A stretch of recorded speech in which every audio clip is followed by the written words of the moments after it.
এই সরকারের আমলে প্রতিটা সীমান্ত হত্যায় কিন্তু বাংলাদেশ অফিসিয়ালি স্টেটমেন্ট দিয়েছে, প্রতিবাদ করেছে। বহুদিন দেখি নাই। চাঁপাইনবাবগঞ্জ সীমান্তের একটা ছবি আমাদের নিশ্চয়ই মনে থাকবে, যে শত শত মানুষ সীমান্তে চলে গেছেন উত্তেজনার মধ্যে, মানে ওনারা জেনে শুনে। তারপরে যশোর সীমান্তে যখন সমস্যা হচ্ছে, ওখানকার একটা ছবি আছে যখন দুটো বাহিনী পরস্পর মুখোমুখি, একজন কৃষক ওখানে বিজিবির সাথে তার হাতে একটা কাস্তে নিয়ে বসে আছেন। তো ঘটনাগুলো কেন হচ্ছে, আমার অবজারভেশন যেটা, সেটা হলো যে আমরা বলছি আমাদের দ্বিতীয় স্বাধীনতা, কেউ কেউ একটু আতিশয্য তো সিরিয়াসলি আছে, আমাদের স্বাধীনতা যুদ্ধের সাথে এটা তুলনা হয় না, কিন্তু একটা স্বাধীন হওয়ার মতো টু সাম এক্সটেন্ট একটা ফিলিং হয়েছে। তার মানে কি আমরা পরাধীন ছিলাম? উত্তর হচ্ছে আসলে ছিলাম। বাংলাদেশকে কার্যত একটা কলোনিতে পরিণত করেছে আমাদের। কেউ কেউ বলেন বাংলাদেশ ভারতের অঙ্গরাজ্য হয়েছে। তাত্ত্বিকভাবে যদি বলে অঙ্গরাজ্য হয় এর চেয়ে ভালো ছিল। আমরা যা হয়েছে এটা কলোনি। একটা কলোনি থেকে আপনি তার সম্পদ লুণ্ঠন করে নিয়ে যান, ওর দায় দায়িত্ব নেন না। অঙ্গরাজ্যের রাইট আছে। বাংলাদেশ ভারতের কলোনি ছিল এবং বাংলাদেশি অনেকের কলোনি ছিল। কলোনির ধর্ম হচ্ছে আপনি ওর সম্পদ নিয়ে চলে যান। সো যারা পাচার করে দিয়ে অন্য জায়গায় নিয়ে চলে গেছে, ও তো কলোনি ছিল। যে আমরা প্রায় আলোচনা করি না, ব্রিটিশরাও এসছে, মুঘলরাও এসছে। ডিফারেন্সটা কি? মুঘলরা এসে এটাকে ওর বাড়ির দেশ বানিয়েছে।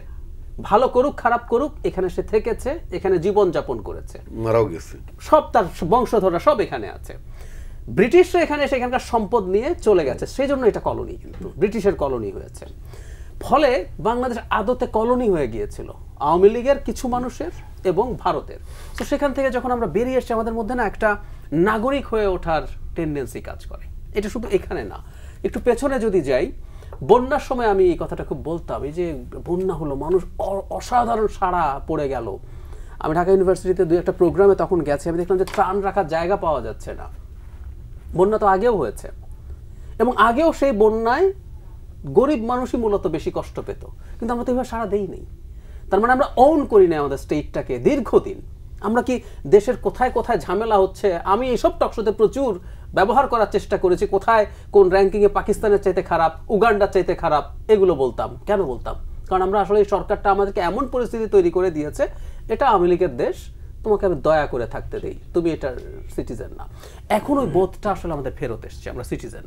এবং আমাদের যে বাহিনীগুলো, তাদেরকেও আগে ওইভাবে ইনস্ট্রাকশন দেওয়া হতো। এই সরকারের আমলে প্রতিটা সীমান্ত হত্যায় কিন্তু বাংলাদেশ অফিসিয়ালি স্টেটমেন্ট দিয়েছে, প্রতিবাদ করেছে। বহুদিন দেখি নাই। আমাদের মন্ত্রীরা বলতো আমাদের লোকজন ওখানে যায় কেন, তাদের দোষ, বিচ্ছিন্ন ঘটনা যায় কেন, আমাদেরকে দোষ দেওয়া হতো।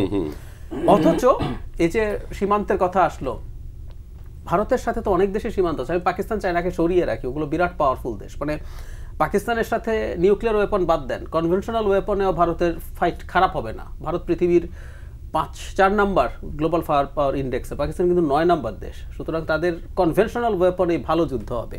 আচ্ছা, নেপালের তো এত শক্তি নেই, কিন্তু নেপালে একটা বর্ডার কিলিং নিয়ে আমাদের মনে আছে 13 বা 14 সালে এমন পর্যায়ে উত্তেজনা তৈরি হয়েছিল, অজিত দোভালকে অ্যাপোলোজাইজ করতে হয়েছিল।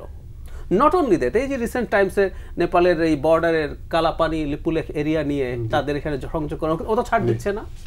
সো একটা ইন্ডিপেন্ডেন্ট স্টেটের মতো কাজ করছে। ঠিক একইভাবে আমরা এখন যশোর সীমান্তে যেটা নিচ্ছি বলছি, এই কাজগুলো করতে হবে। আমাদের বাংলাদেশের একটা নতুন যাত্রা শুরু হচ্ছে। আর একটা কথা জরুরি, এগুলো কোনো একটা অভাবনীয় ঘটনা না। আসলে আমরা অনেক বাড়াবাড়ি কিছু করছি না। ভারতীয়দের সহ্য হচ্ছে না, কারণ ওরা একটা স্লেভকে দেখেছে, একটা কৃতদাসকে দেখেছে। সেই জায়গায় একটা দেশ যে তার বেসিক যা যা দরকার একটা স্বাধীন দেশ হিসেবে তাই চাইছে।